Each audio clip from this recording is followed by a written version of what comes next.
Mendel के समय ये जाना जाता था कि हर कैरेक्टर एक जीन के द्वारा प्रोड्यूस होता है। तो एक जीन एक कैरेक्टर प्रोड्यूस करता है और हर कैरेक्टर के दो ही कंट्रास्ट हैं। उनके समय यही जानकारी थी और हर जीन के दो ही अल्टरनेटिव फॉर्म्स होते हैं, ये मेंडल के हिसाब से था। लेकिन बाद में जब और साइंटिस्ट ने अपने काम को, मेंडल के वर्क को बढ़ाना शुरू किया तो उन्होंने पाया कि नहीं भाई, एक जीन जो है वो एक ही कैरेक्टर नहीं प्रोड्यूस कर सकता। बहुत से ऐसे जीन्स या एलील्स हैं जो एक से अधिक कैरेक्टर, एक से अधिक फिनोटाइप प्रोड्यूस करते हैं। तो ऐसे एलील्स जो एक से अधिक फिनोटाइप प्रोड्यूस करते हैं, ऐसे एलील्स को प्लायोट्रॉपिक एलील्स कहेंगे और इस फेनोमेनन को प्लायोट्रॉपी कहेंगे। एक साइंटिस्ट थे जिनका नाम था ल्यूसियन क्यूनो। ल्यूसियन क्यूनो जो हैं वो येलो फर माइस के ऊपर अपने एक्सपेरिमेंट्स कर रहे थे और वो चाहते थे कि येलो फर माइस से हम उन्हीं को ब्रीड करा के, येलो फर माइस को येलो फर माइस से क्रॉस करा के हम उसकी प्योर ब्रीड प्राप्त करें, ट्रू ब्रीडिंग, जिसमें कोई मिक्सचर न हो। तो माइस में दो तरह के फर हैं, एक येलो फर है जो कि डोमिनेंट है और एक नॉर्मल फर है जो ब्राउन है। तो फर के दो कलर हुए, येलो फर और ब्राउन फर। तो येलो फर कलर जो है माइस का वो डोमिनेंट है नॉर्मल ब्राउन फर के ऊपर। जब उन्होंने एक एक्सपेरिमेंट में येलो फर माइस को येलो फर माइस से इंटर क्रॉस कराया तो येलो फर माइस का जो जीनोटाइप था वो कैपिटल वाई स्मॉल वाई था और ये हेट्रोजाइगस था। इसके दो गैमीट्स पॉसिबल हुए, कैपिटल वाई और स्मॉल वाई, और उसी से क्रॉस कराया, मतलब दूसरे को फीमेल ले लिया वही येलो फर माइस वाले को। तो ये फीमेल साइड हो गई और ये मेल साइड हो गई। ये इसके भी गैमीट्स उसी तरह के बने, कैपिटल वाई और स्मॉल वाई। तो इनके क्रॉस से देखिए कैपिटल वाई था, लेकिन ये डेवलपमेंट के ही दौरान इसकी डेथ हो जा रही थी। कैपिटल वाई स्मॉल वाई के साथ जब आया तो ये पूरा सर्वाइव किया ये माइस।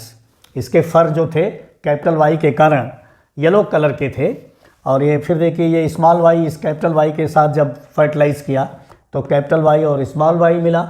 ये येलो कलर था क्योंकि यहाँ डोमिनेंट कलर है वाई, और ये स्मॉल वाई जो उसका नॉर्मल ब्राउन फर कलर था जिसके इसके ऊपर येलो कलर डोमिनेंट था, तो ये नॉर्मल कलर है। तो ये स्मॉल वाई ये होमोजाइगस कंडीशन में ये प्योर ब्राउन था। अपने एक्सपेरिमेंट्स के दौरान उन्होंने ये पाया कि ये जो एलील्स हैं जो एक से अधिक कैरेक्टर या फिनोटाइप्स प्रोड्यूस कर रहे हैं उसमें येलो फर जो है वो डोमिनेंट है और उसका एक रेसेसिव इफ़ेक्ट भी है। और वो रेसेसिव इफ़ेक्ट क्या है? वो रेसेसिव इफ़ेक्ट है कि वो लीथल डेवलपमेंट डिफेक्ट प्रोड्यूस कर रहा है। और लीथल डेवलपमेंट डिफेक्ट कब प्रोड्यूस कर रहा है? जब वो होमोजाइगस कंडीशन में हो जा रहा है। प्लायोट्रॉपिक इफेक्ट्स को प्रेडिक्ट करना एक बहुत डिफ़िकल्ट कार्य है और इस इंटरक्रॉस का जो रिजल्ट आया था, येलो और ब्राउन का जो रेशियो आया 2:1 आया, एक की डेथ हो गई। अगर इसको कंसीडर करते मेंडेलियन के हिसाब से तो 1:2:1 जो कि आना चाहिए था मेंडल के हिसाब से, लेकिन एक की डेथ हो जा रही थी तो रेशियो जो आया येलो और ब्राउन का 2:1 आया। तो ये डिफेक्टिव रहा और मेंडेलियन को इसने फॉलो नहीं किया। यहाँ ह्यूमन में बहुत सारे प्लायोट्रॉपिक डिसऑर्डर्स हैं, वो जैसे सिस्टिक फाइब्रोसिस है या सिकल सेल एनीमिया है, ये मल्टीपल सिम्टम्स प्रोड्यूस करते हैं। और इन डिजीज़ के कारण जो सिम्टम्स प्रोड्यूस होते हैं उन सिम्टम्स को फिनोटाइप कहेंगे। वो लक्षण जो मिलते हैं वो फिनोटाइप्स हैं। और कोई भी एलील अगर एक से अधिक फिनोटाइप प्रोड्यूस करती है, इफेक्ट प्रोड्यूस करती है, तो वो एलील प्लायोट्रॉपिक एलील कही जाएगी। और यही प्लायोट्रॉपी में होता है कि वो एलील्स जो होती हैं वो एक से अधिक इफेक्ट प्रोड्यूस करती हैं, एक से अधिक फिनोटाइप्स प्रोड्यूस करती हैं। तो इस जो सिस्टिक फाइब्रोसिस में जो सिम्टम्स मिलते हैं, इसमें म्यूकस जो होता है वो स्टिकी हो जाता है और स्टिकी म्यूकस के वजह से कारण ये म्यूकस क्लॉग कर देता है ब्लड वेसल्स को और इसके कारण जो लीवर है, लंग है और पैंक्रियाज है, इनका फेलियर हो जाता है। और दूसरा जो इसका एक बहुत प्रोमिनेंट इफेक्ट है, क्लोराइड आयन ट्रांसपोर्ट मैकेनिज्म का फेलियर हो जाता है। क्लोराइड आयन जो है प्लाज्मा मेम्ब्रेन के थ्रू उसका ट्रांसपोर्ट मैकेनिज्म प्रभावित होने के कारण ये बहुत सारी एबनॉर्मेलिटीज़ प्रोड्यूस होती हैं। जो दूसरी डिजीज़ है प्लायोट्रॉपी के कारण, वो है सिकल सेल एनीमिया। आप जानते हैं कि ब्लड में रेड ब्लड सेल्स पाए जाते हैं और वो ऑक्सीजन को कैरी करते हैं।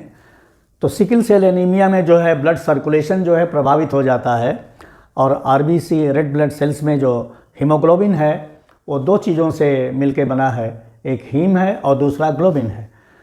तो इसमें प्रोटीन का म्यूटेशन हो जाता है और उस प्रोटीन के म्यूटेशन के कारण जो रेड ब्लड सेल्स हैं वो अपने नॉर्मल शेप से हटकर सिकल शेप्ड हो जाते हैं और वो सिकल शेप्ड होने के कारण उनकी ऑक्सीजन कैरिंग कैपेसिटी जो है प्रभावित हो जाती है।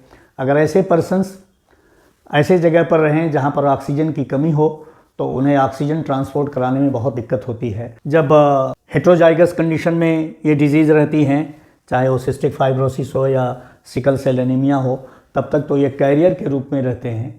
लेकिन जब ये होमोजाइगस कंडीशन में हो जाते हैं, मतलब दोनों जो होमोलॉगस क्रोमोसोम्स हैं अगर दोनों के ऊपर इनके एलील्स पाए जाते हैं तब ये डिज़ीज़ प्रभावी हो जाती है। तब ये अपने बहुत सारे सिम्टम्स को प्रोड्यूस करती है। जैसे ब्लड में जो नॉर्मल फंक्शनिंग होती है उसके लिए एक एलील है HbA। अगर HbA है तो कोई हर्ज नहीं है, या HbA और HbS है हेट्रोजाइगस कंडीशन, तब भी कोई दिक्कत नहीं है। लेकिन यदि दोनों HbS और HbS हो जाएं, दोनों होमोलॉगस क्रोमोसोम्स पर, तो वो ऐसे पर्सन्स सिकल सेल एनीमिया के पेशेंट हो जाते हैं।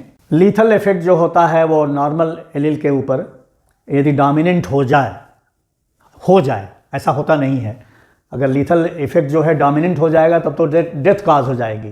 तो कोई भी जो लीथल इफेक्ट के लिए एलील रिस्पॉन्सिबल है उसका ट्रांसमिशन नहीं हो पाएगा। लीथल इफेक्ट का ट्रांसमिशन, उन एलील्स का ट्रांसमिशन तभी होता है एक जनरेशन से दूसरी जनरेशन जब ये एलील्स हेट्रोजाइगस कंडीशन में हो, और जब लीथल इफेक्ट के एलील्स जो हैं होमोजाइगस कंडीशन में हो जाते हैं तब वो उस इंडिविजुअल की डेथ काज कर देते हैं। वो सर्वाइव भी नहीं करता, वो डेवलपमेंट ही बीच में अपना समाप्त कर लेता है।